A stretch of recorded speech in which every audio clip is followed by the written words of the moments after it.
بلاول بھٹو زرداری صاحب نے ایک جانب مذاکرات کی دعوت دی ہے، دوسری جانب انہوں نے الزامات بھی عائد کیے پاکستان تحریک انصاف پر، اور انہوں نے بتایا ہے کہ جس طرح سے وہ ہمیشہ سے چاہ رہے ہیں کہ بات وہ کسی اور سے کریں اور سیاسی جماعتوں سے بات نہ کریں، تو ایسے نہیں چلے گا۔ کتنا وزن ہے ان کی بات میں، ان کے الزامات میں؟ کوئی نئی بات نہیں کی ہے بلاول بھٹو زرداری صاحب نے۔ آپ دیکھیں کہ کم و بیش مطلب کبھی ایک بیان پہ حصے پہ زور ہوتا ہے، کبھی دوسرے پہ ہوتا ہے۔ کل کی تقریر میں جو دونوں ہی حصوں پر انہوں نے زور دیا کہ جناب مذاکرات کی بھی بات کی اور سخت تنقید بھی کی ہے، اور میرے خیال میں بڑا جو میں نے تقریر سنی تھی بہت جذباتی ہو کر کی ہے انہوں نے۔ تو آپ کہہ رہے تھے کہ موسم کی شدت میں اضافہ ہو رہا ہے اور ہماری سیاسی شدت میں بھی اضافہ ہوتا ہے۔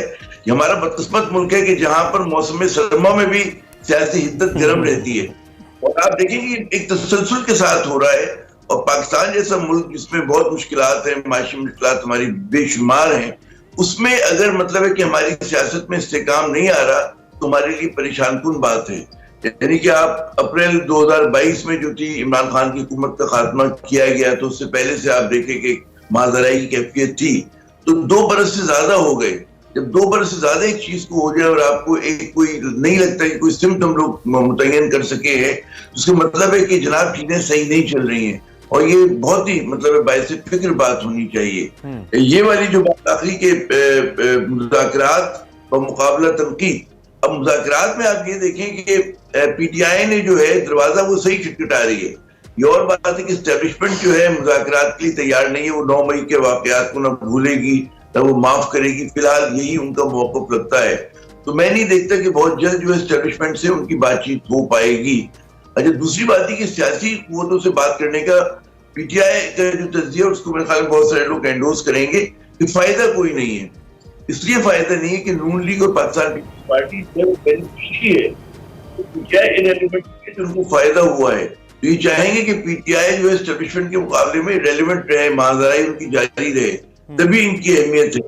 اور بالکل اسی طرح آپ دیکھیں کہ جب پی ٹی آئی برسر اقتدار تھی تو انہوں نے جو ہے پس پردہ ہی مذاکرات کیے تھے نا، کہ اپنے لیے جگہ بنائی تھی، تو کوئی نئی بات پی ٹی آئی نہیں کر رہی ہے۔ تو جس طرح نون لیگ کو اختیار کرنا پڑا مطلب ہے واپسی کے لیے کرنی پڑی۔ پی ٹی آئی بڑی انٹرسٹنگ پالیٹکس کر رہی ہے۔ ایسا لگ رہا ہے کہ وہ جیسے ہوتا ہے نا کہ آپ پلیئر ہیں، گراؤنڈ میں کھیل رہے ہیں، لیکن آپ چاہتے ہیں کہ امپائر کو پتہ نہ لگے کہ آپ کیسا کھیل رہے ہیں۔ اب امپائر کو تو پتہ ہوتا ہے چونکہ وہ امپائر ہے، میں کرکٹ کی بات کر رہا ہوں۔ یہاں پہ ایسی پالیٹکس ہو رہی ہے کہ آن میڈیا یا آن سکرین اور قسم کی پوائنٹ سکورنگ ہے، اور وہ اور قسم کے بیانات ہیں، شاید وہ میڈیا کی کنزمپشن کے لیے ہیں، یا پھر حقیقی طور پہ پی ٹی آئی کی لائن وہی ہے کہ جی ہم سے معافی مانگیں اور ہمارے ساتھ زیادتی ہوئی ہے، نمبر 1۔ اور آف سائیڈ ہم دیکھتے ہیں تو یہ بھی کہا جاتا ہے کہ اگر بات ہوگی تو صرف ان سے ہوگی، اور کچھ سینئر رہنما کہتے ہیں کہ نہیں ہم اس بیان کے ساتھ کھڑے نہیں ہوتے، یہ کسی کی اپنی سوچ بھی ہو سکتی ہے، کچھ ایسے لوگ بھی ہیں۔ تو اندرونی طور پہ آپ امپائر کو کنفیوز رکھنے کی کوشش کریں، یا امپائر کی واقعی آپ کی نظر میں کوئی اہمیت نہیں ہے، جو ہی موقع ملا آپ امپائر سے آگے نکلنے کی کوشش کریں، کچھ ایسا ہے؟ What kind of politics is being done by PTI؟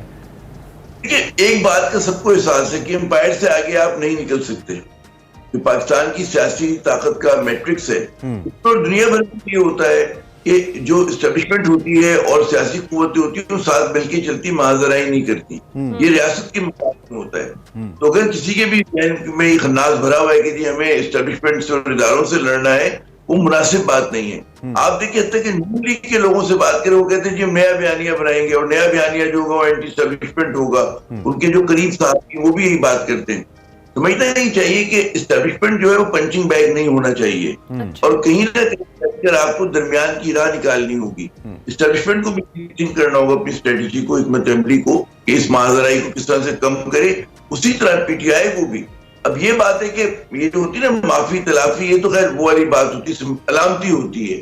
اصل بات جب پس پردہ ہو رہی ہوتی ہے، کچھ چیزیں طے پا جاتی ہے، تو پھر آپ بہت ساری چیزیں جو ہے آپ دیکھیں کہ سہل ہو جاتی ہیں۔ تو یہ جو کل کا جو فیصلہ ہے کورٹ کا، اس کو آپ کس چیز کا نتیجہ دیکھتے ہیں؟ کیونکہ ایک ماضرائی پتہ نہیں میں کہہ سکتا ہوں یا نہیں، لیکن بہرحال ایک تقابلی سچویشن بہرحال کورٹ کی بھی کچھ ہڈن فورسز سے ہے، جس کی وجہ سے آپ کو معلوم ہے کہ مختلف ججز نے اپنی انسیکیورٹیز کا اظہار کیا ہے۔ اب یہ فیصلہ آنے کے بعد ہم پتہ نہیں اس پلڑے میں ڈالیں کہ اس وجہ سے آیا ہے، یا پھر اس پلڑے میں ڈالیں کہ نہیں کہیں نہ کہیں بیک دا ڈور کہیں نہ کہیں کوئی بات ہو رہی ہے جس کی جانب آپ نے اشارہ کیا۔ آپ کو کیا لگتا ہے کل کا فیصلہ was completely a legal decision, قانون کے مطابق ہے، یا اس میں کوئی اور ایلیمنٹ ہے؟ ایک تو دیکھیے قیاس سرائی یہ کرنا نا کہ یہ بڑی خطرناک جملہ ہوتا ہے کہ ہم یہ کہیں کہ عدالت جو ہے کسی اور وجہ سے فیصلہ کر رہی ہے. عدالت جو ہے اصولی طور پر انصاف کی بنیاد پہ فیصلہ کرنا چاہیے اور میرٹ جو ہوتا ہے کیس کو اس پہ فیصلہ کرنا چاہیے.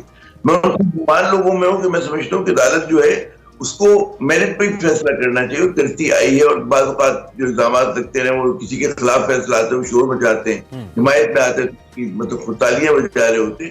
بات یہ ہوتی ہے کہ ہمیں اپنی عدلیہ کو متنازع نہیں بنانا. بڑے دکھ کی بات ہے کہ جب یہی عدلیہ تھی کہ جب اس نے پہ ریلیف دیے شریف خاندان کو اور زرداری خاندان کو, ان کے رفقا کو, تو آپ دیکھیں برسوں پہ کیس منٹوں میں ختم ہو گئے.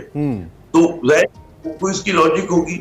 آج وہی عدلیہ جو ہے تھوڑا سا عمران خان کے اوپر انہوں نے کہا کہ جی مطلب ابھی میرٹ ہوگا ان کا نزدیک کیس کا, اور 90 ملین پاؤنڈز کا تھا یا اور دیگر کیسز ہیں.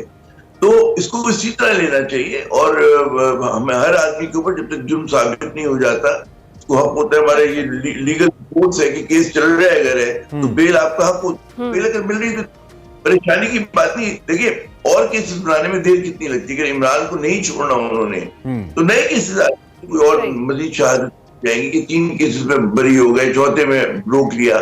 تو حکومت کے پاس روکنے کے 100 ڈھنگ ہوتے ہیں اگر رہا نہ کرنا ہو. اس کے اوپر میرے خیال میں میں کل دیکھ رہا تھا کہ جس طرح سے عدلیہ میں تنقید ہو رہی تھی تو بڑی دکھ کی بات تھی کہ نہیں ہونی چاہیے.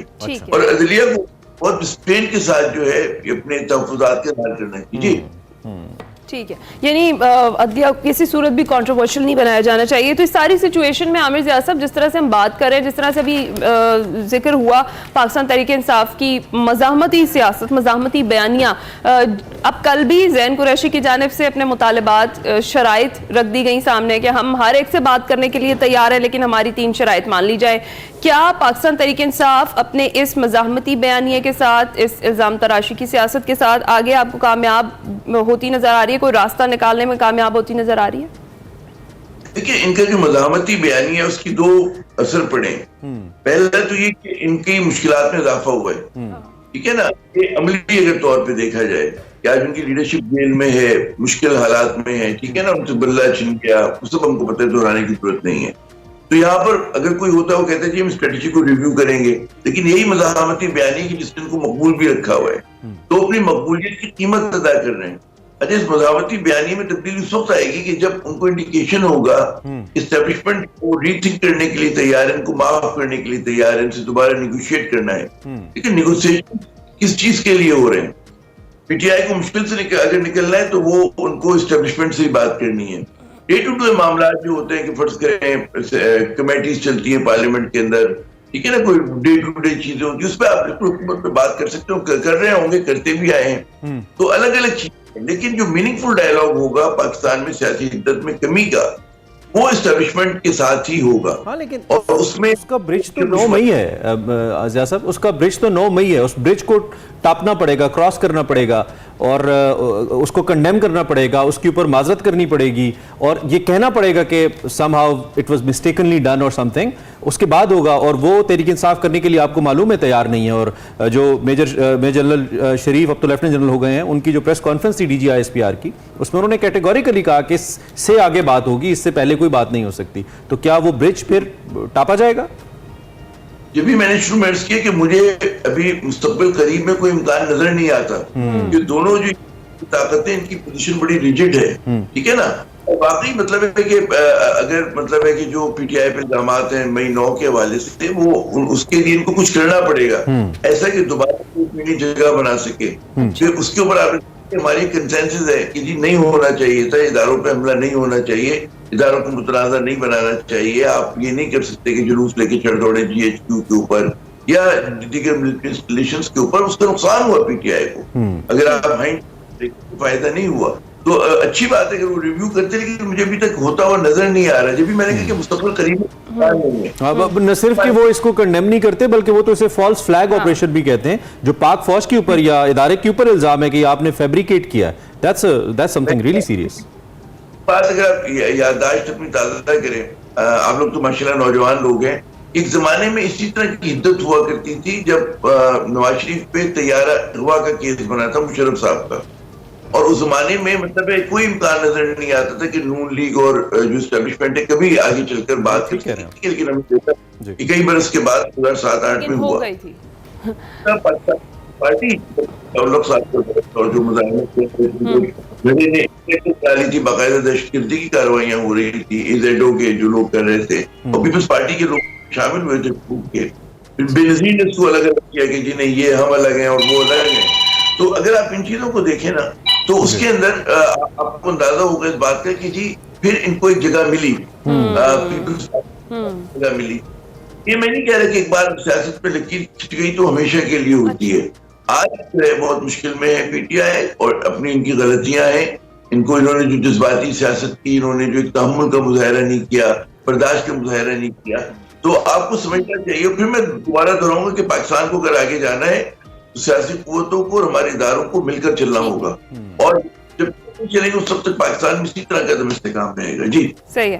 تو عامر صاحب، مولانا فضل الرحمان کی اگر بات کر لیں تو ایک تو وہ جو تحریک چلا رہے ہیں حکومت کے لیے آپ کو لگتا ہے کسی حد تک خطرناک ثابت ہوگی، اور دوسرا جو انہوں نے پاکستان تحریک انصاف کے حوالے سے بھی بات کی کہ وہ جو بھی بات کی بیان بازی تھی، سیاسی بیان بازی تھی، اور اگر موقع ملتا ہے تو مذاکرات سے وہ انکار نہیں کریں گے. تو اگر یہ دونوں مل جاتے ہیں اور پھر عوامی تحریک شروع کرتے ہیں تو حکومت کو ٹف ٹائم دے سکتے ہیں؟ دیکھیے حکومت کو پہلے سے بہت زیادہ ٹف ٹائم مل رہا ہے. مولانا صاحب بڑے زیرک سیاستدان ہیں لیکن تنہا تو وہ کچھ نہیں کر سکتے. ان کی جماعت کی ٹھیک ہے پاکٹس ہیں ہر جگہ کے اوپر، ایک مخصوص مکتب فکر کے جو نوجوان ہیں اور لوگ ہیں ان کو فالو کرتے ہیں، لیکن وہ کسی اتحاد میں زیادہ مؤثر ہو سکتے ہیں. اب وہ اتحاد میں کیا پی ٹی آئی کے ساتھ کس حد تک جاتے ہیں اور کتنی سنسیئرٹی کے ساتھ جاتے ہیں، کیونکہ دیکھیں سیاست میں سب لوگ انسنسیئر ہوتے ہیں، اپنے اپنے مقاصد ہوتے ہیں. کہ ابھی نواز یہ موقع دکھا رہے ہیں، ہو سکتا ہے کہ زرداری صاحب اور نواز شریف صاحب ان کو منا لیں، ان کو کوئی ایسے عہدے دے دیے جائیں، حکومت میں ایسا حصہ دے دیا جائے کہ کل کوئی پلٹ جائے. تو ہر چیز کے مولانا نے کئی بار اس طرح کی وہ صورتحال کی ہے کہ بات اصولوں کی ہو رہی ہوتی ہے اور پھر جناب آپ جو ہے عملی سیاست پہ آ جاتے ہیں. تو ابھی ان کے شکایت اپنی جگہ، کیونکہ انہیں لگ رہا ہے کہ جی سب نے فائدہ اٹھایا، پیپلز پارٹی کو فائدہ ملا، نون لیگ کو فائدہ ملا، مبینہ طور پہ فارم 47 کی وجہ سے ان کے ہارے ہوئے کینڈیڈیٹ جیت گئے، تو مجھے کیا ملا؟ ان کا ایک بڑا ایک جائز سا سوال ہے. تو ٹھیک ہے وہ جائیں گے، تڑپیں گے، پھڑکیں گے، دیکھیں کہ اس کے بعد ان کو کس طرح سے منایا جاتا ہے. یا اگر وہ سمجھتے کہ جی خطرہ نہیں ہے تو یہ کرتے رہیں جو کرتے ہیں، جلوس کریں، جلسہ کریں، پریس کانفرنس کریں، فرق نہیں پڑنا. تو ہو سکتا ہے یہ بھی امکان ہے. جی ٹھیک ہے، بہت شکریہ آپ کا عامر ضیاء صاحب. Thank you very much for joining us in the morning. اور اپنا تجزیہ ہمارے سامنے رکھنے کے لیے سینئر صحافی عامر ضیاء صاحب اپنا تجزیہ ہمارے سامنے رکھ رہے تھے. فی الوقت ضیاء صاحب کو کوئی امکان نظر نہیں آتا ہے، قوی امکان نظر نہیں آتا ہے کہ اسٹیبلشمنٹ اور تحریک انصاف کے درمیان معاملات آگے بڑھیں گے. لیکن ہی آلسو سیڈ کہ it's Pakistan, I mean anything can happen at any time. 1999-2000 کا ریفرنس بھی انہوں نے دیا، جو طیارہ سازش کیس تھا نواز شریف صاحب پہ، طیارہ ہائی جیک کیس تھا ایکچولی جو بنایا تھا مشرف صاحب نے. اور پھر اس کے بعد واقعی ایسا لگا ایک وقت تو بات اس وقت کے سابق وزیر اعظم کی سزائے موت تک بھی پہنچی، اور پھر وہ جلا وطن ہوئے اور پھر وہی واپس آئے، وزیر اعظم بھی بنے، اور آج بھی ان کی پارٹی اور ان کے بھائی، ان کی بیٹی جو ہیں برسر اقتدار ہیں. سو سیاست میں it's a game of possibilities, تو کچھ بھی ہو سکتا ہے، خاص طور پہ پاکستان میں یہاں کچھ بھی ہو سکتا ہے.